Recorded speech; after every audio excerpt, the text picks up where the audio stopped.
Hello everyone, welcome to topper 777 GK. आज है 1 अगस्त 2021 और आज की इस वीडियो में हम 1 अगस्त से रिलेटेड करंट अफेयर के क्वेश्चन कवर करेंगे और हर क्वेश्चन के साथ मैं आपको जीके भी बताता चलूंगा। तो पूरा वीडियो ध्यान से देखिए आखिर तक, क्योंकि आखिर में मैं आपको 2 सवाल पूछूंगा जिसका आंसर आपको कमेंट बॉक्स में देना है और इस वीडियो की पीडीएफ आपको मिल जाएंगे टेलीग्राम के ऊपर। तो चलो स्टार्ट करते हैं हम आज का हमारा लेक्चर। सबसे पहले देखते हैं कल के जो करंट अफेयर्स थे उसको सुपर फास्ट रिवीजन कर लेते हैं। भारत में कितने बाघ अभयारण्यों को वैश्विक संरक्षण मानकों की मान्यता मिली है? इसका सही आंसर है 14 बाघ अभयारण्यों को मिली है टाइगर रिजर्व को। भौगोलिक संकेतक प्रमाणन प्राप्त राजा मिर्च का निर्यात लंदन में किस राज्य से किया गया? तो हमारे भारत देश के नागालैंड से किया गया है इसका निर्यात, क्योंकि नागालैंड के अंदर जो है राजा मिर्च पाई जाती है जिसे नागा लागा मिर्च भी कहा जाता है। तीसरा सवाल है बीआरओ द्वारा कहां पर 19,300 फीट की ऊंचाई पर दुनिया की सबसे लंबी सड़क बनाई गई है? इसका सही आंसर है लद्दाख के अंदर हमने ये बनाई है बॉर्डर रोड ऑर्गेनाइजेशन द्वारा। उमलिंगला पास में यह सड़क बनाई गई है। चौथा सवाल है मिशन निर्यातक बनो नामक अभियान किस राज्य में शुरू किया गया है? यह शुरू किया गया है हमारे देश के राजस्थान में। पांचवा सवाल है संयुक्त राष्ट्र महासभा यूएनजीए के 76वें सत्र के अध्यक्ष कौन बने? तो इसका सही आंसर है मालदीव के विदेश मंत्री अब्दुल्ला शाहिद। देखिए अगला सवाल, हाल ही में किसे महाराष्ट्र भूषण 2021 यह पुरस्कार के लिए चुना गया है? इसका सही आंसर है आशा भोसले। उसके बाद में केंद्रीय गृह मंत्री अमित शाह ने कहां पर विंध्याचल कॉरिडोर परियोजना की आधारशिला रखी? इसका सही आंसर है उत्तर प्रदेश के अंदर मिर्जापुर में मां विंध्यवासिनी मंदिर के लिए। देखिए 8वां सवाल है मानव तस्करी के खिलाफ विश्व दिवस हाल ही में कब मनाया गया? इसका सही आंसर है 30 जुलाई को यह दिवस मनाया गया है। अगला सवाल, हाल ही में किस टाइगर रिजर्व ने नेट वेस्ट ग्रुप अर्थ हीरोज अवार्ड 2021 जीता? इसका सही आंसर है मध्य प्रदेश का सतपुड़ा टाइगर रिजर्व। और अगला सवाल, पाम मिन चिन्ह इनको किस देश के प्रधानमंत्री के रूप में निर्वाचित किया गया है? इसका सही आंसर है वियतनाम। ये हमने रिवीजन देख लिया है। चलो हमारा पहला सवाल देखते हैं आज का। लोकमान्य तिलक पुरस्कार 2021 के लिए किसे नामित किया गया है?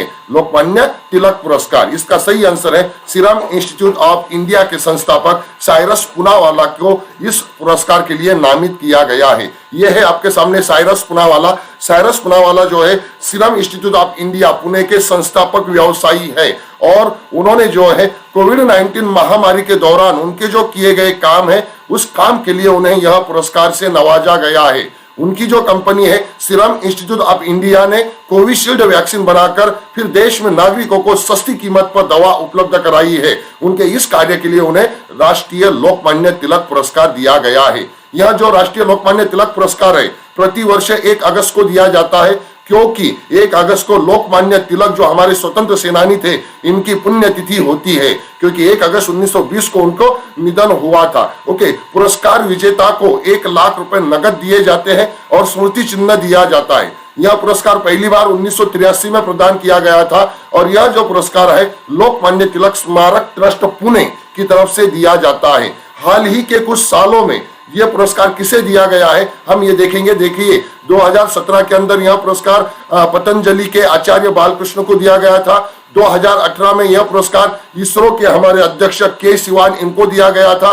2019 में भारत फोर्ज नामक कंपनी के जो मालक हैं बाबा कल्याणी इनको दिया गया था। उसके बाद में 2020 में यह पुरस्कार वैज्ञानिक और शिक्षाविद जो है सोनम वांगचुक, जिनके जीवनी के ऊपर जो है 3 इडियट पिक्चर बनी है, ये सोनम वांगचुक को पिछले साल का दिया गया था और 2021 के लिए साइरस पूनावाला को चुना गया है। चलो नेक्स्ट क्वेश्चन, भारत में किस महीने के लिए यूएनएससी मतलब यूनाइटेड नेशन सिक्योरिटी काउंसिल की अध्यक्षता करेगा भारत देश? किस महीने के लिए? इसका सही आंसर है अगस्त 2021। ये महीने के लिए भारत यूएनएससी की अध्यक्षता करेगा। ये देखिए यूनो के अंदर जो है यूएनएससी है, ये यूएनएससी इस तरह से नजर आती है। वहां पर सबसे पहले हम समझ लेंगे यूएनएससी क्या है। तो यूएनएससी जो है यूनो के जो संयुक्त राष्ट्र के जो 6 मुख्य अंग है उस 6 मुख्य अंग में से एक अंग है यूएनएससी मतलब संयुक्त राष्ट्र सुरक्षा परिषद, और उसका अध्यक्ष 1 महीने के लिए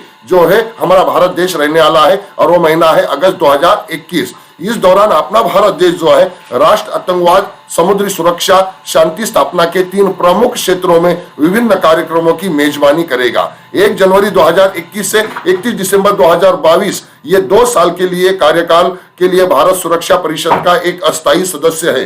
देखिए, भारत जो है 8वीं बार यूएनएससी का अस्थायी सदस्य बना है। 1 जनवरी 2021 से अपना कार्यकाल शुरू हुआ है, 31 दिसंबर 2022 तक कार्यकाल चलेगा। ओके, और इसके साथ ही दिसंबर 2021 महीने के लिए फिर से भारत जो है यूएनएससी की अध्यक्षता करेगा। दिसंबर 2021 नहीं, दिसंबर 2022 यहाँ पर है। 2022 के लिए यूएनएससी की फिर से अध्यक्षता भारत देश करेगा। यूएनएससी की स्थापना जो है 24 अक्टूबर 1945 को हुई थी। इसके 15 सदस्य है कुल, उसमें से 5 स्थायी है, मतलब परमानेंट मेंबर है, और 10 अस्थायी है, जो हर साल जो है 5 मेंबर यहाँ पर चेंज होते हैं अस्थायी के अंदर। अब स्थायी जो है 5 सदस्य अमेरिका, ब्रिटेन, फ्रांस, चीन और रूस, ये हमें याद रखने हैं। नेक्स्ट क्वेश्चन, उससे पहले हम देख लेंगे यूएनएससी के कार्य। अंतरराष्ट्रीय शांति और सुरक्षा सुनिश्चित करना, संयुक्त राष्ट्र चार्टर में किसी भी बदलाव को मंजूरी देना, संयुक्त राष्ट्र के नए सदस्यों को महासभा में प्रवेश की सिफारिश करने के लिए यह जो कार्य करने पड़ते हैं यूएनएससी को। और यूएनएससी की कुछ शक्तियां है, वो शक्तियां देखो, अंतरराष्ट्रीय प्रतिबंधों को लागू करना, शांति अभियान चलाना और सैन्य अभियानों को अधिकृत करना, यह शक्तियां है यूएनएससी की। नेक्स्ट क्वेश्चन, हाल ही में भारत ने किस देश के साथ हिंद महासागर क्षेत्र में कॉर्पेट अभ्यास का आयोजन किया है?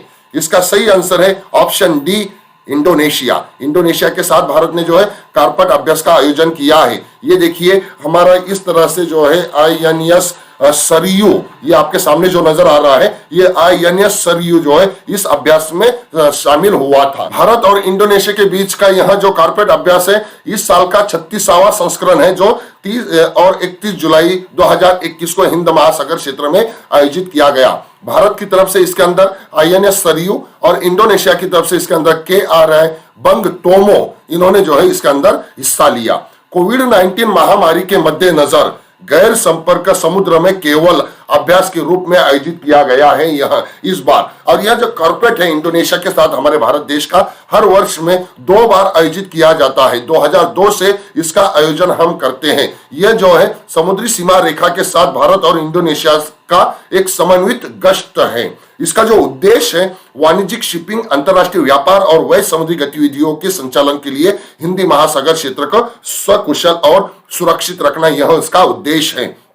इंडोनेशिया के बारे में जान लेते हैं। इसकी राजधानी है जकार्ता, इसके अध्यक्ष है जोको विडोडो, इसके उपाध्यक्ष है मारूफ आमीन, और चलन है इंडोनेशिया का रुपया, इंडोनेशियन रुपया। ये आपके सामने है इंडोनेशिया का मैप। ओके, ये है इंडोनेशिया। चलो आगे चलते हैं। निम्नलिखित कौन नौसेना के नए उप प्रमुख बने हैं? इसका सही आंसर है वाइस एडमिरल एस.एन. घोरमडे। ये जो है अभी नौसेना के नए उप प्रमुख बन चुके हैं। इन्होंने जो है vice admiral G Ashok Kumar, जो सेवानिवृत्त हुए हाल ही में, इनकी जगह ली है। ये देखिए, ये है एस.एन. घोरमडे, जो हमारे नौसेना के नए उप प्रमुख बने हैं। Okay, deputy chief of naval staff वो बन चुके हैं। ओके, वाइस एडमिरल घोरमडे जो है 1 जनवरी 1984 को नौसेना में नियुक्त हुए थे। वो नेविगेशन और दिशा के विशेषज्ञ है। नेविगेशन और दिशा में वो विशेषज्ञ है। उन्हें 2017 में राष्ट्रपति द्वारा अति विशिष्ट सेवा मेडल और 2007 में उनको नौसेना मेडल से सम्मानित किया गया था। उनका पूरा नाम है वाइस एडमिरल सतीश नामदेव घोरमडे, जिनका जन्म बंगलुरु में हुआ था। कहा हुआ था? कर्नाटक के बंगलुरु में उनका जन्म हुआ था। और वो हमारे भारत देश के 36वें vice chief of the naval staff, मतलब 36वें नौसेना उप प्रमुख नियुक्त किए गए हैं।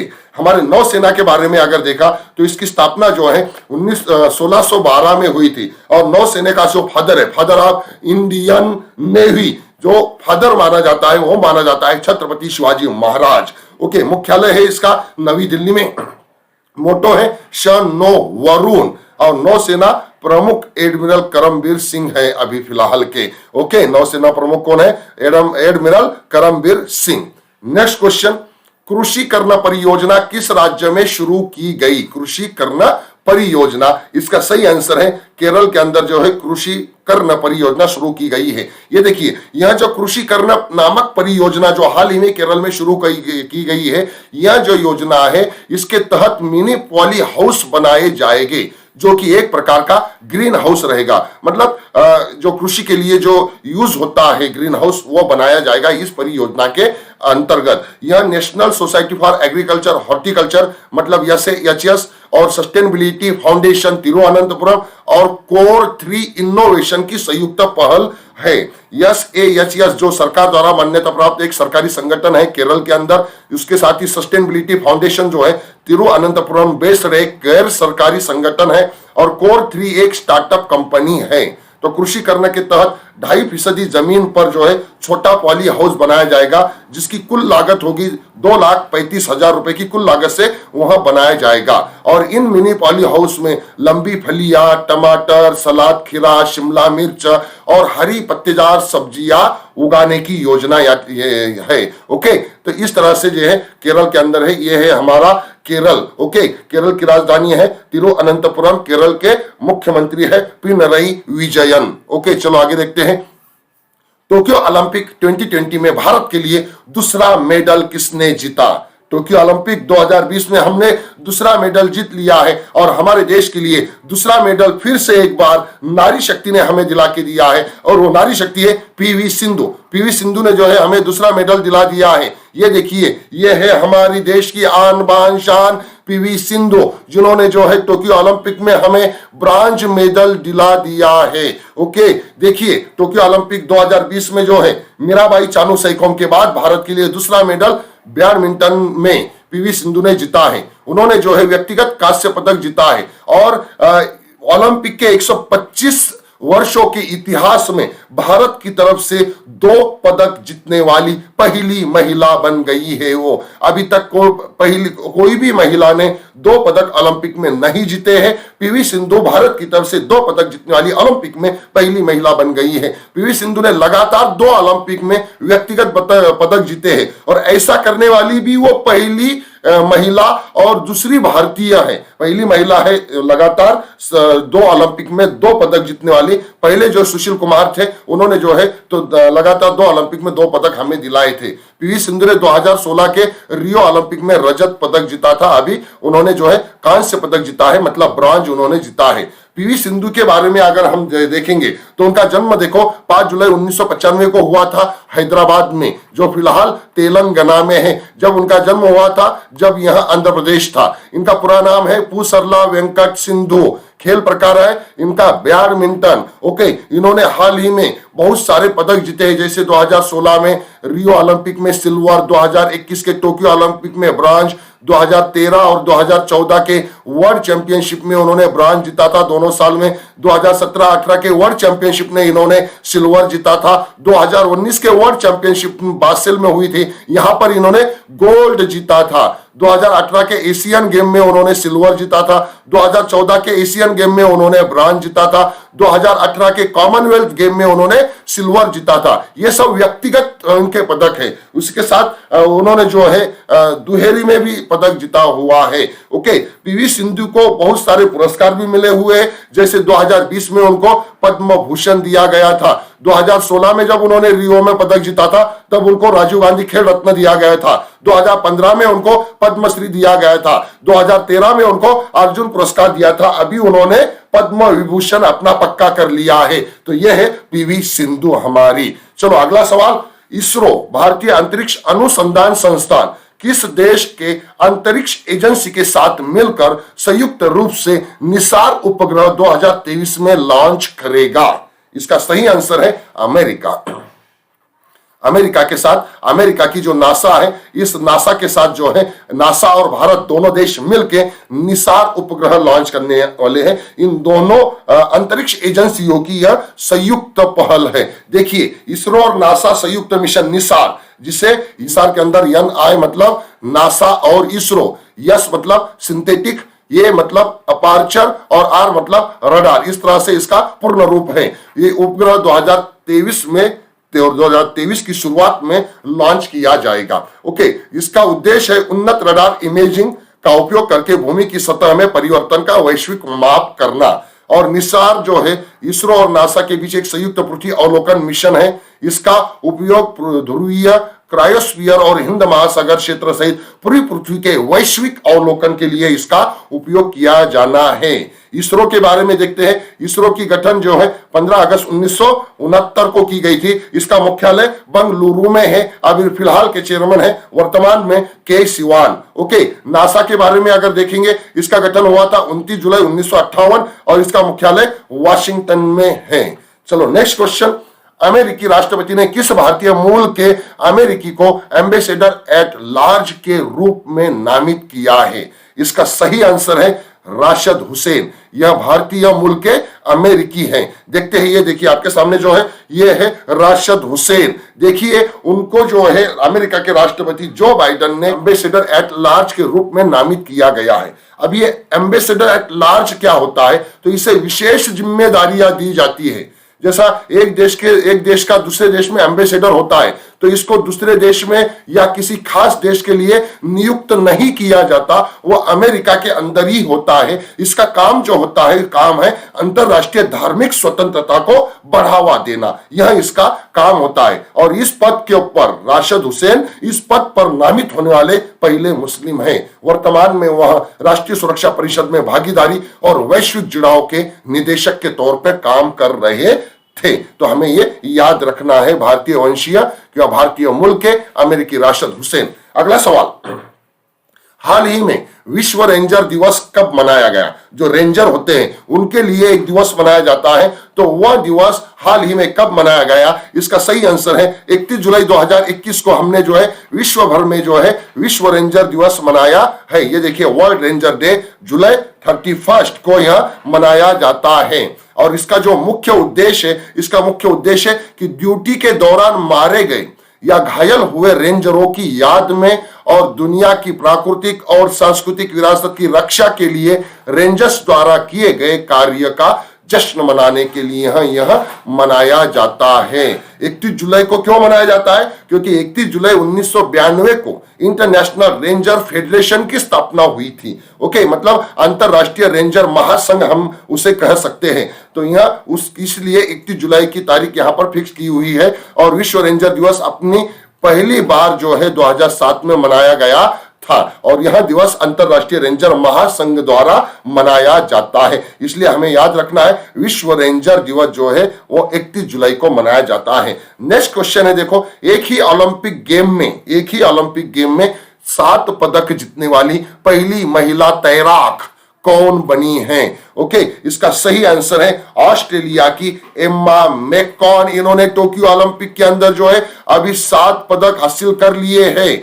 कितने पदक? 7 पदक हासिल कर लिए इन्होंने टोक्यो ओलंपिक में। और एक ही गेम में, कौन से गेम में? तैराकी के अंदर इन्होंने 7 पदक हासिल कर लिए है। ये आपके सामने जो है ये है एम्मा मैककॉन, ये है ऑस्ट्रेलिया की है। ये देखिए ये है एम्मा मैककॉन, ऑस्ट्रेलिया की है यह Emma McKeon. Okay, Emma McKeon ने जापान के टोक्यो में जारी ओलंपिक में 7 पदक जीते हैं। 7 पदक के अंदर उन्होंने जो है 4 स्वर्ण है। इसमें कितने स्वर्ण है? 4 स्वर्ण पदक है। और कुल 7 पदक इन्होंने जीते हैं। 4 स्वर्ण पदक के साथ कुल 7 पदक इन्होंने जीते हैं।